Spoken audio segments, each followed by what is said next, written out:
వందే శంభుమాపతిం సురగురుం వందే జగత్కారణం వందే పన్నగభూషణం మృగధరం వందే పశూనాం పతిం వందే సూర్యశశాంకవక్నినయనం వందే ముకుందప్రియం వందే భక్తజనాశ్రయం చ వరదం వందే శివం శంకరం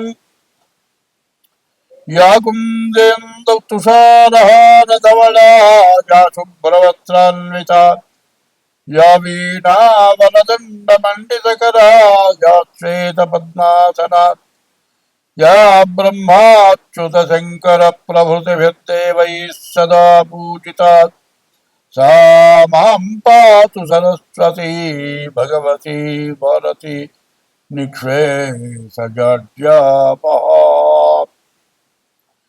ఒక సూర్యుండు సమస్త జీవులకు తానొక్కడైతోచు పోలిక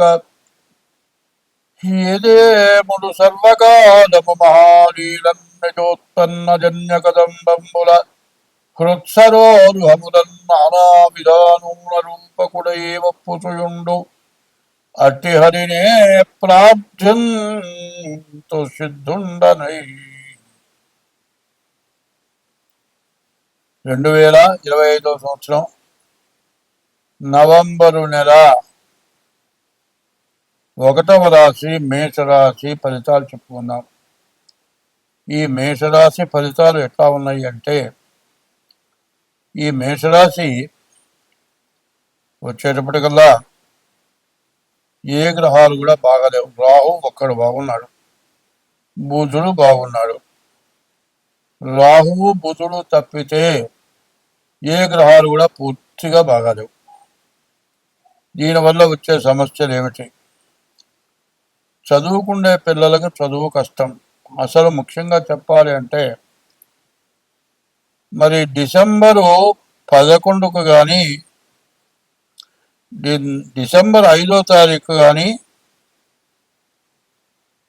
గురువు మారడు, కర్కాటకంలోనే ఉంటాడు. డిసెంబర్ నెల 5వ తారీఖు గురువు మిథునానికి వస్తాడు కర్కాటకం నుంచి. అతిచార మీద ముందుకు వెళ్ళిన గురువు వెనక్కి నవంబర్ నెల 5వ తారీఖు రోజున వస్తాడు. శని నవంబరు 27వ తారీఖు వక్రం పోయి స్వస్థానానికి మీనరాశికి ఉండవలసిన రాశికి శని వస్తాడు. అయితే దీన్ని బట్టి విచారణ చేయగా ఎట్లా ఉన్నది అంటే, వ్యాపారస్తులుగా బాగున్నది కొంతవరకు, అంటే పూర్తిగా నమ్మటానికి వీలు కాదు. రాహు బాగున్నాడు, మీకు రావాల్సిన డబ్బులు మాత్రం వస్తాయి. కానీ వచ్చేవి ఎన్ని వచ్చినా కూడా ఈ రాశి పరిస్థితి ఏంటంటే, 12ంట శని, 4ంట గురువు, 8ంట కుజుడు. ఈ గ్రహాల వల్ల వచ్చే పరిస్థితి ఏంటంటే, ద్వాదశాష్టమ జన్మస్థం శని అంగారకో గురు కుర్వంతి ప్రాణ సందేహం స్థానచలనం ధనక్షయం. ఈ 12ంట ఉన్న శని, 8ంట ఉన్నటువంటి కుజుడు, 4ంట ఉన్న గురువు వల్ల ఉన్న స్థానం నుంచి వెళ్ళిపోవటం, డబ్బులు విపరీతంగా ఖర్చు అయిపోవటం, విపరీతమైన సమస్యలు రావటం. ద్వాదశాష్టమ జన్మస్థం శని అంగారకో గురు కుర్వంతి ప్రాణ సందేహం, బతకడం కూడా కష్టంగా ఉంటుంది. స్థానచలనం ధనక్షయం, ఉన్న స్థానం నుంచి వెళ్ళిపోవటం, డబ్బులు విపరీతంగా ఖర్చు అయిపోయి రూపాయలు దొరక్క ఇబ్బంది పడటం, ఇటువంటి పరిస్థితి పూర్తిగా కనబడుతుంది. అయితే రాహు 11ంట ఉన్నాడు, వ్యాపారం బాగానే ఉన్నది. అంతవరకే వ్యాపారస్తులు రియల్ ఎస్టేటు, స్టాక్ మార్కెట్, మరి విదేశ వ్యాపారాలు ఇవన్నీ కూడా బాగున్నాయి. కానీ వ్యవసాయదారులకే బాగాలేదు. మరి శని కూడా పూర్తిగా బాగాలేడు, మరి గురువు బాగాలేడు, కుజుడు బాగాలేడు. ఉన్న గ్రహాలు రాహు, రవి తప్పితే ఏ గ్రహాలు బాగలేవు. దీనివల్ల వచ్చే సమస్య ఏమిటి? విపరీతమైన ఖర్చులు, అనుకోని ఖర్చులు, అనారోగ్యాలు, సమస్యలు కాదు, ఒక్కోసారి యాక్సిడెంట్లు కూడా అవడానికి అవకాశం ఉంది. చేసే ఉద్యోగం చోట మానుకోవాల్సిన రావటం, ఇవ్వవలసిన చోట తప్పనిసరిగా తల తాకట్టు పెట్టి ఇంట్లో డబ్బులు అయిపోయినా కూడా అప్పు తెచ్చి బాకీ తీర్చాల్సిన పరిస్థితులు ఉన్నాయి. ఇవన్నీ కూడా గోచారంతో చెబుతున్నాం. దీన్ని బట్టి మీరు ఆలోచించి ఏం చేయాలంటే, మీకు డేట్ ఆఫ్ బర్త్ ఉంటే తారీఖు, నెల, సంవత్సరం, టైము, లేకపోతే అరిచేతుల హస్త సాముద్రిక ద్వారా కానీ ఈ రాశి వాళ్ళు జాతకం చూపించుకోవడం అవసరం. ఎందుకంటే ఇప్పుడు చెప్పింది గోచారం, ఇంతవరకు చెప్పింది గోచారం, పూర్తిగా నష్టమే కనపడుతుంది. మరి గ్రహచారం అంటారు, పుట్టిన టైంని బట్టి గ్రహచారం. గోచారం 25 వంతులే, గ్రహచారం 75 వంతులు ఉంటుంది. దాంట్లో ఏదన్నా బాగుంటే మీకు అన్ని విధాల మంచి జరగటానికి అవకాశం ఉంది. కానీ చెప్పాలంటే పూర్తిగా ఉన్న డబ్బులు, సంపాదించుకున్న డబ్బులు, ఇవన్నీ చాలక ఇంకా అప్పులు, ఇటువంటి విపరీతమైన ఇబ్బందులు, కష్టాలు, ఆరోగ్యాలు, అనారోగ్యాలు, యాక్సిడెంట్లు, ఇట్లాంటి సమస్యలన్నీ వచ్చి మరి మీ అవసరాలను ఆగిపోయి ఇబ్బందులు పడే పరిస్థితి కనబడుతోంది. కాబట్టి ఈ రాశి వాళ్ళు ఎంత జాగ్రత్త పడితే అంత మంచిది. స్వస్తి. 2025 సంవత్సరం నవంబర్ నెల 12వ రాశి మీన రాశి. 2 సంవత్సరాల 6 మాసాలు ఏలినాడు శని అయిపోయింది. మార్చి 30తో 2 సంవత్సరాల 6 మాసాలు ద్వాదశంలో శని అయిపోయినాడు. జన్మానికి వచ్చాడు. జన్మ ఎట్లా ఉంటుందంటే,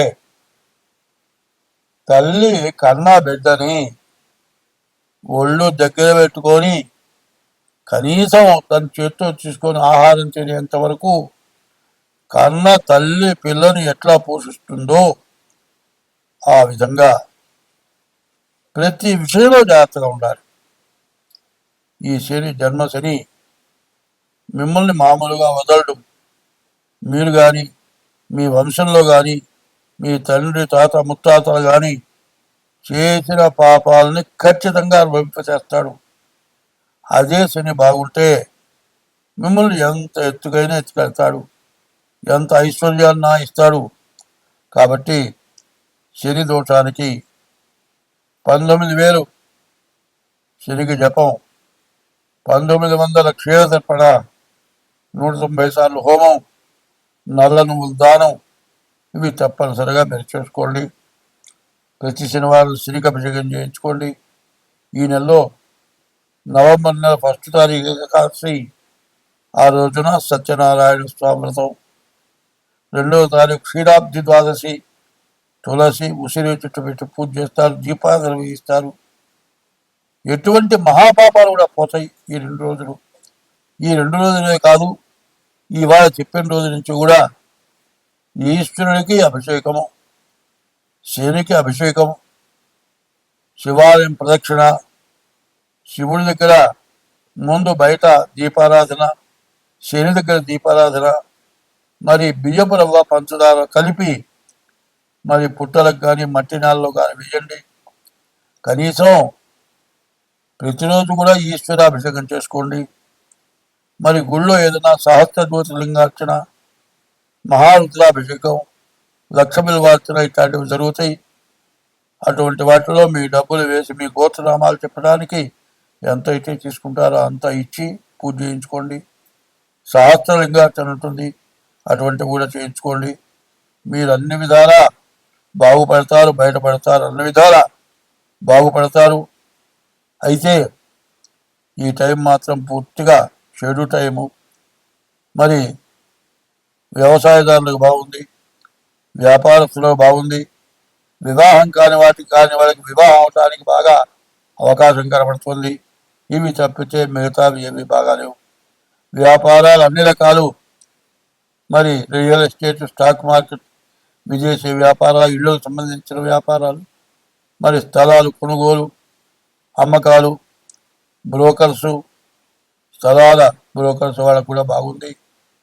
మరి ఇట్లాంటి వాళ్ళందరికీ బాగుండాలంటే ముందుగా ఈ శనికి జపం అభిషేకం, శనికి అభిషేకం, ఈశ్వరుడికి అభిషేకం, నల్లను దానం ఇవి ఇవ్వటమే కాకుండా ఎవరికైనా సరే అన్నదానం చేయండి, బ్రాహ్మడికి దీపదానం ఇవ్వండి, ప్రతిరోజు ఒక బ్రాహ్మడికి ఏదో భోజనానికి ఇవ్వండి.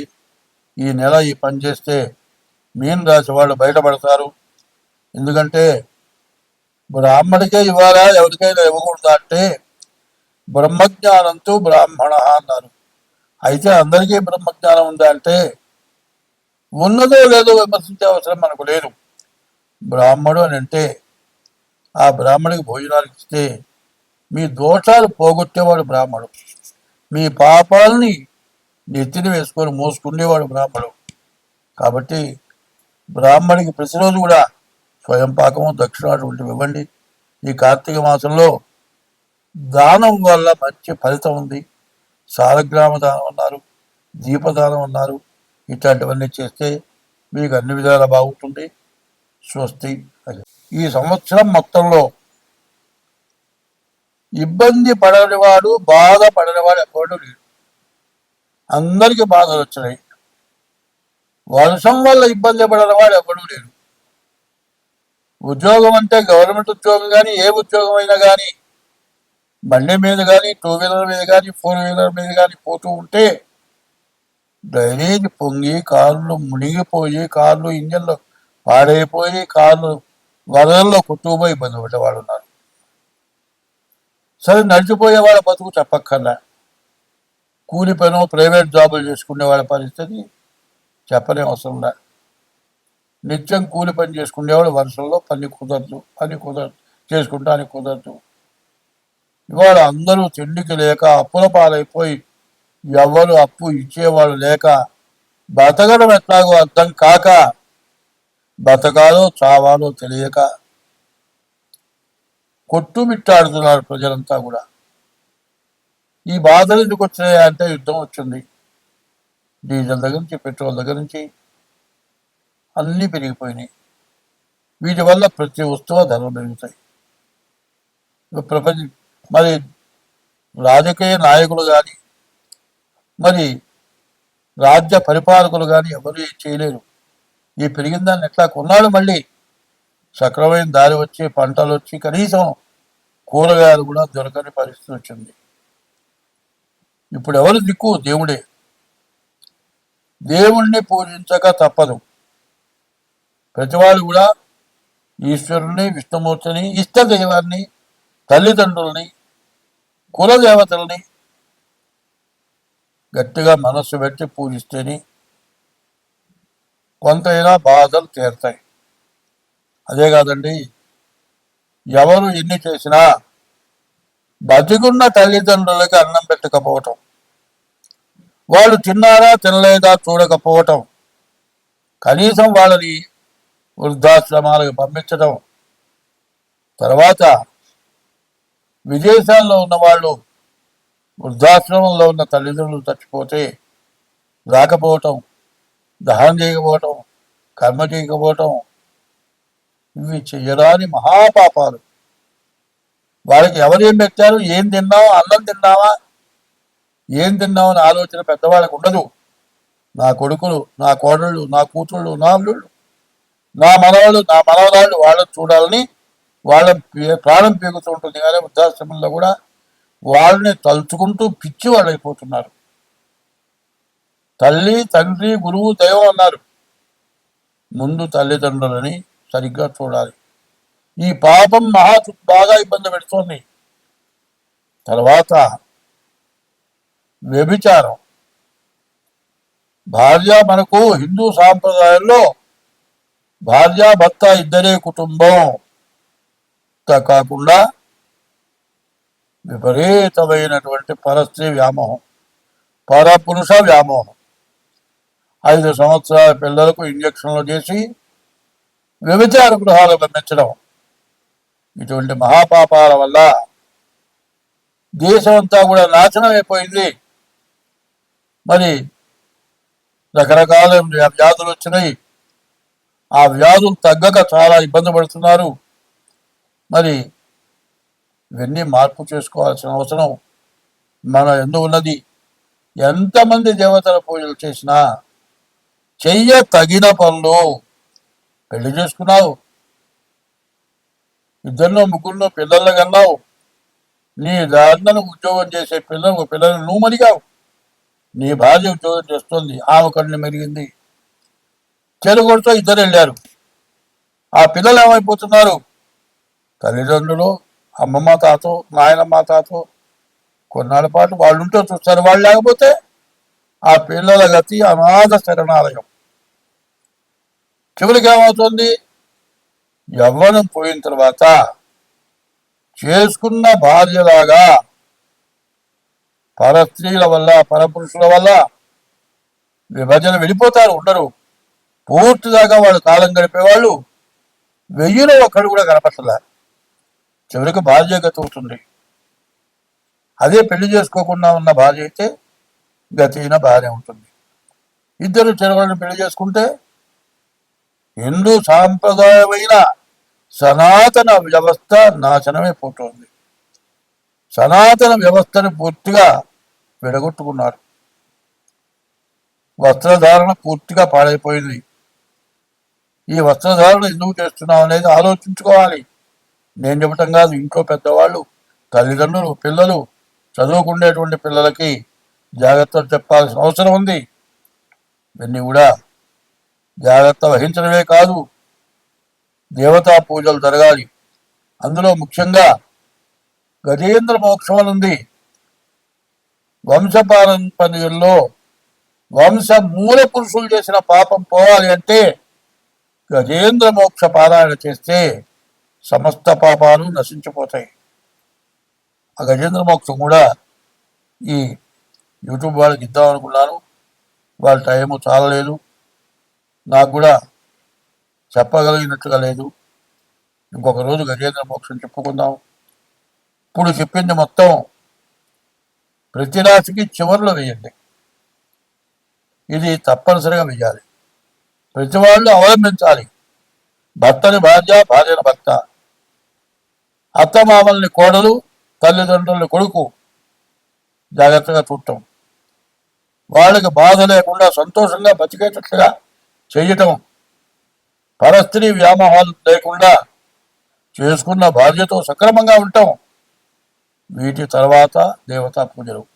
ఇట్లాంటి పాపాలన్నీ చేసి ఇన్ని దేవతల పూజలు చేసినా, నీవు ఎన్ని మంత్రానుష్ఠానాలు చేసినా మొత్తం వృధా.